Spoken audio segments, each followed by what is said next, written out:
આ બ્રિજની તમામ તાંત્રિક રીતે જે ચકાસણી કરવામાં આવી હતી એમના દ્વારા કરવામાં આવી હતી અને જેના લીધે છેલ્લે આ નક્કી કરવામાં આવ્યું હતું કે આપણે બ્રિજના જે એક્ઝિસ્ટિંગ સ્ટ્રક્ચર છે આના ઉપર કોઈ પણ પ્રકારની હેવી મશીનરી લઈને આપણે આ ટેન્કરને બહાર કાઢી શકાતા નથી. તો આના પછી સરકારના માર્ગદર્શન હેઠળ આરએનબી ડિપાર્ટમેન્ટ તરફથી પોરબંદરના વિશ્વકર્મા ગ્રુપની મરીન ઇમરજન્સી રિસ્પોન્સ સેન્ટર નામની જે આખા ઇન્ડિયામાં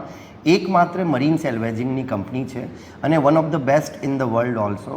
તો આ કંપનીને